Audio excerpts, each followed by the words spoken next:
새 출발의 책 역대기서 말씀을 나누고 있습니다. 어제 역대기서 11장부터 드디어 다윗에 대한 이야기가 나옵니다. 어제는 다윗의 용사들에 대한 이야기였습니다. 3대 용사, 세 용사, 30용사, 핵심적인 다윗의 전력을 말을 했고요. 오늘은 다윗을 따르게 된 이제 12지파의 용사들에 대한 내용으로 사무엘서와 열왕기서에는 이렇게 자세한 족보로 기록되어 있지 않습니다. 아주 자세하게 기록되어 있는, 어떻게 보면 아주 특별한 본문이라고 할 수 있죠. 22절까지, 저희가 봉독한 22절까지는 다윗이 온 이스라엘의 왕으로 즉위하기 전에 다윗을 따른 사람들의 명단이고, 23절부터는 왕으로 즉위한 이후에 다윗을 따르게 된 명단입니다. 그래서 왕으로 즉위한 이후에는 한 33만 명 정도가 이제 다 따르게 되었습니다. 자, 우리 1절, 12장 1절을 다 같이 읽겠습니다. 다윗이 기스의 아들 사울로 말미암아 시글락에 숨어 있을 때에 그에게 와서 싸움을 도운 용사 중에 든 자가 있었으니. 아멘. 사울은 3,000명의 정예 용사를, 군사를 이끌고 다윗을 잡으러 다녔습니다. 그러니 다윗이 더 이상 유대 땅에는 피할 곳이 없어서 어쩔 수 없이 블레셋의 땅 시글락에 숨어 있을 수밖에 없었습니다. 오늘 말씀에도 사울은 왕 대우를 받지 못합니다. 기스의 아들, 이렇게 불리웁니다.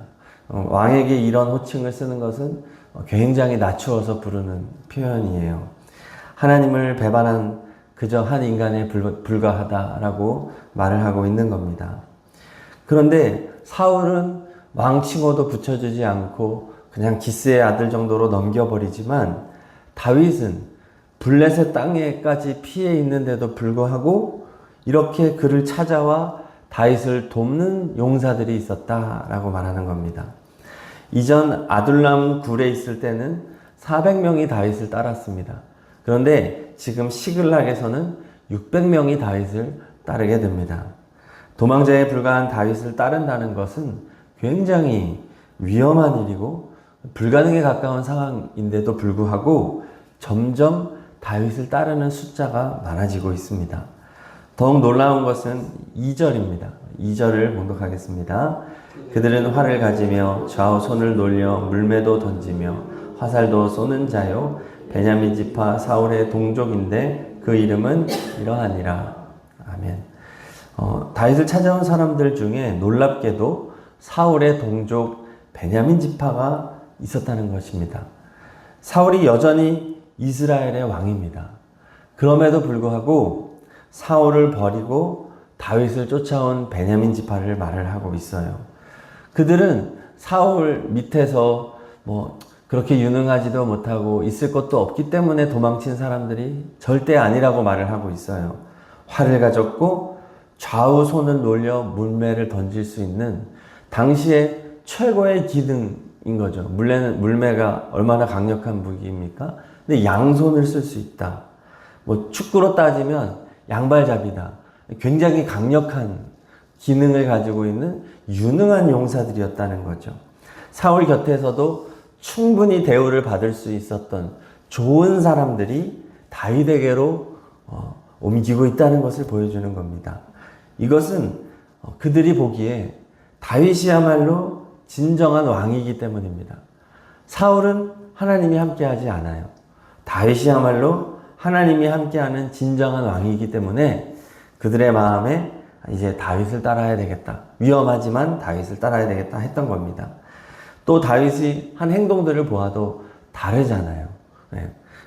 예전에 골리앗을 무찔렀을 때 그 다윗의 어떤 그런 용맹함과 하나님을 향한 그런 신앙 고백, 또 최근에는 다윗을 사울을 2번이나 죽일 수 있었지만 사울을 죽이지 않고 왕으로서 자기를 죽이려고 하는 사울왕을 선대하는 이런 어떻게 보면 초월적인 그런 인간의 모습을 보면서 정말 다윗을 따라야 되겠구나 했던 거예요. 또 사울은 갈수록 포악해져 갑니다. 예를 들어 노베 제사장들을 다 몰살시키는 거예요. 이러한 잔인한 사울의 모습을 보면서 이제 사울을 떠나 다윗에게로 옮겨가는 용사들의 모습을 묘사하고 있습니다. 자, 8절 읽겠습니다. 12장 8절. 갓 사람 중에서 광야에 있는 요새에 이르러 다윗에게 돌아온 자가 있었으니 다 용사요 싸움에 익숙하여 방패와 창을 등이 쓰는 자라. 그의 얼굴은 사자 같고 빠르기는 산의 사슴 같으니. 아멘. 야, 이건 갓지파 사람들이 다윗이 광야 도망자 생활을 할 때에 다윗을 찾아왔다는 이야기입니다. 갓지파는 요단 동편에 비옥한 땅을 차지한 자들입니다. 그것은 기름지고 얼마나 좋은지 몰라요. 비옥한 땅입니다. 그런데 그런 갓지파 사람들, 그들 중에서도 용맹한 자들이 자신의 터전을 버리고 도망자인 다윗을 찾아왔다. 이 굉장히 놀라운 일이죠. 파격적인 일입니다. 안전하고 풍요로운 땅을 버리고 기꺼이 다윗을 따른 거예요. 근데 이들은 다윗을 따른 이 때가 또 요단강이 범람하던 때였어요. 그래서 강을 건너는 것도 굉장히 위험한 상황이었음에도 불구하고, 그럼에도 불구하고 그 강을 건너 다윗과 함께 싸움을 하는, 전쟁을 치러주는 그러한 용사들이었다라고 묘사하는 겁니다. 그래서 지금 읽은 8절에도 보니까 이들도 보통 사람이 아니었던 거죠. 갓 지파에 남아있어도 충분히 그 지파에서 사울을 잘 섬길 수 있었는데, 싸움에 익숙하고 방패와 창을 능히 쓰고 얼굴은 사자같이 용맹하고 빠르기는 산의 사슴 같다. 기동성이 있는 겁니다. 이 당시에 기동성이 있다는 건 굉장한 능력이죠. 빠르고 얼굴에는 힘이 있고 용맹함이 있고 좋은 사람들이 다윗을 따르게 되었다라고 말을 합니다. 이렇게 이 지파 저 지파에서 다윗을 찾아와 점점 그 숫자가 많아지는데, 후에 얼만큼 많아졌느냐. 오늘의 요절 말씀 22절 함께 봉독하겠습니다. 22절. 그때 사람이 날마다 다윗에게로 돌아와서 돕고자 하며 큰 군대를 이루어 하나님의 군대와 같았더라. 온 이스라엘의 왕이 아직 되지 않았습니다. 23절부터 온 이스라엘의 왕이 되는데 아직 전체 왕이 되지도 않았음에도 불구하고 날마다 다윗을 찾아왔다는 거죠. 다윗에게 당신이 진정한 왕입니다. 당신을 따르겠습니다 하는 좋은 용사들이 찾아와서 결국 큰 군대를 이뤘고 하나님의 군대와 같았다. 그 위용이 마치 하나님의 군대와 같았다. 천군 천사들의 그런 엄청난 강력하고도 단합되어지고 왕을 위해 목숨을 바치는 진정한 군대의 모습. 그 눈빛이 살아있고 그들의 전쟁의 기능은 대단하고 그런 군대를 이미 이루었다는 것입니다. 놀라운 말씀이죠. 그 서양 속담 중에 어려울 때 친구가 진짜 친구다, 이런 말이 있습니다. 지금 다윗을 따르게 된 이 군사는 다윗이 힘을 갖게 되어 있었을 때 온 사람이 아니라는 거죠. 다윗이 위태할 때, 쫓기고 있을 때, 이방 땅에 있을 때, 도망자 생활할 때, 광야에 있을 때, 사울이 여전히 기세등등할 때, 그때 다윗을 따르는 것은 엄청난 위험과 해가 될 수 있는 바로 그때에도 다윗을 딱 기꺼이 찾아와 다윗의 군사가 된 좋은 용사들이었다. 진정한 용사들이었다는 거예요. 보통의 군사가 아니라 다윗을 위하여 출발부터 목숨을 바치는 각오로 다윗을 쫓아왔던 최고의 군사들이었다는 것을 말해주고 있는 겁니다. 그러니까 다 특공대였다는 거죠. 특공대는 원래 소수인데 다윗의 군사들은 다 특공대였다. 엄청난 군사였다. 다 해병대였다. 다 특전사였다. 이렇게 말하는 겁니다. 다윗의 입장에서는 10년 넘는 도망자 생활을 하면서 얼마나 서럽고 억울한 세월을 보냈는지 모릅니다. 하루도 발 뻗고 맘 편히 잠을 잔 적이 없습니다. 죽음의 공포, 그 두려움 속에서 광야와 이방 땅에서 기적 같은 생존의 삶을 살아왔습니다. 그러나 그 고통의 세월은 절대 공짜가 아니었던 것이죠.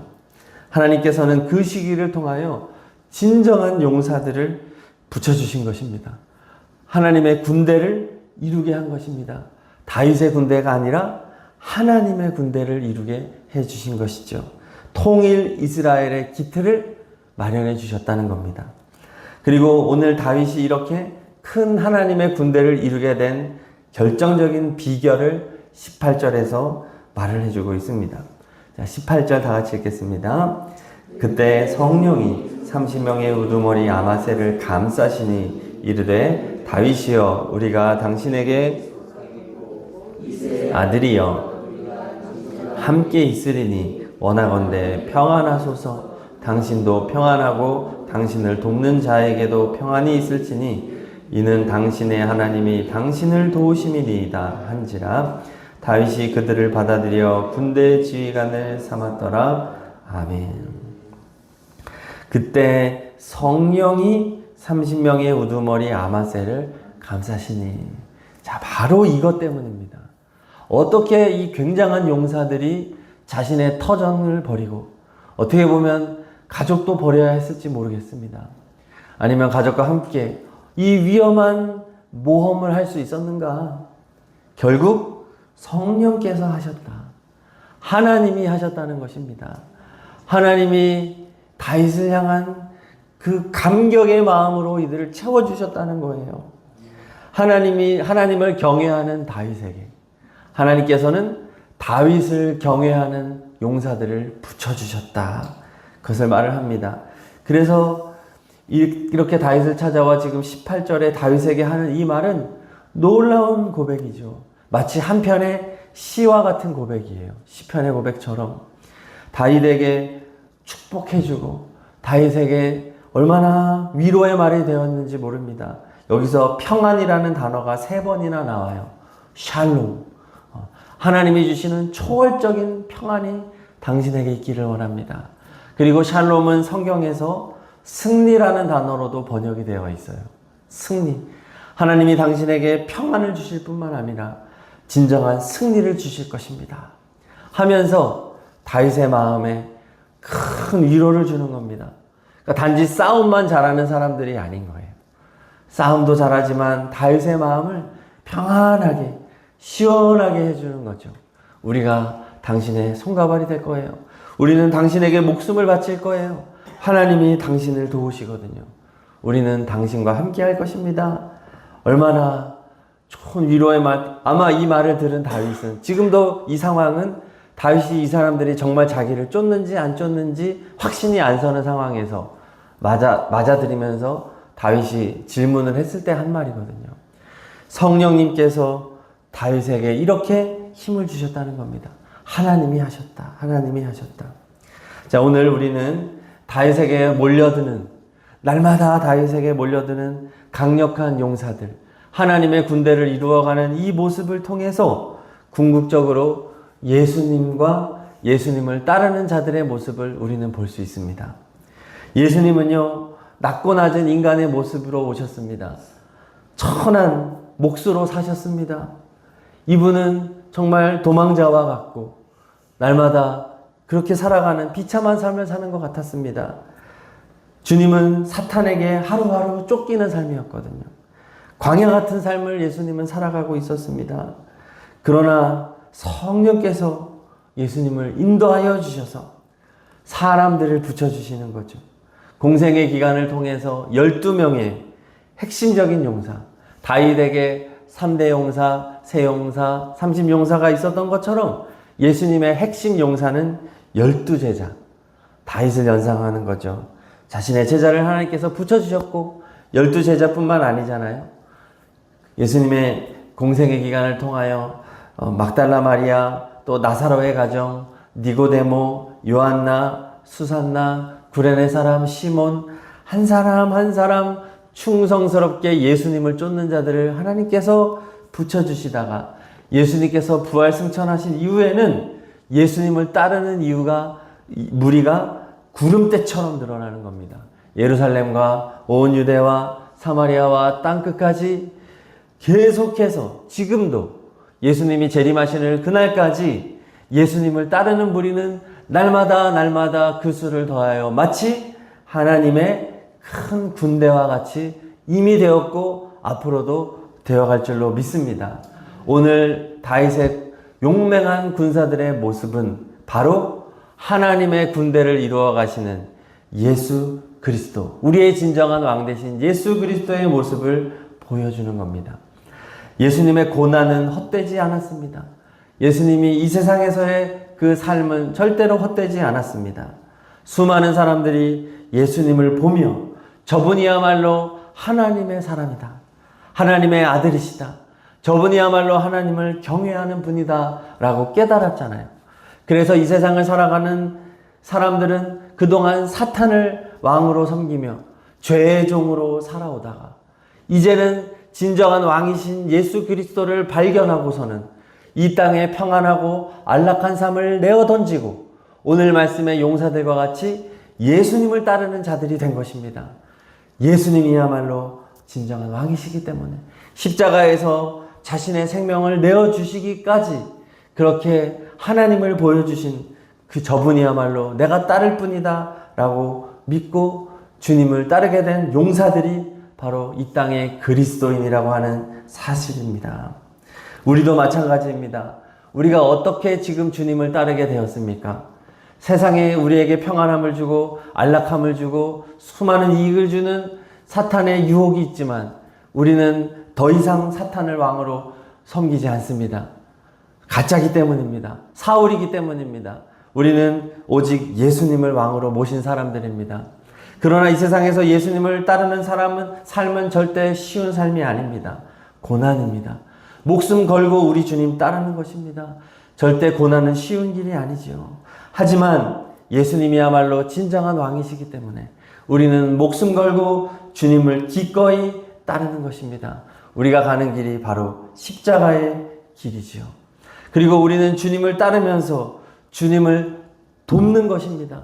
주님의 사역, 세상에 죽어가는 영혼들을 살리는 우리 주님의 그 사역에 동참하는 것입니다. 그래서 우리가 전도하고 선교하는 것이지요. 그것이 우리의 비전인 것입니다. 그래서 하나님께서는 오늘도 우리를 하나님의 용맹한 군사로 사용하셔서 이 땅에 죽어가는 영혼들을 살리고 통일 이스라엘과 같은 영광스러운 하나님의 나라를 오늘도 세워가고 계신 줄로 믿습니다. 오늘 하루 우리에게 맡겨진 십자가의 길을 묵묵히 걸어가는 거룩한 하나님의 용사로서 살아가기를 축복합니다.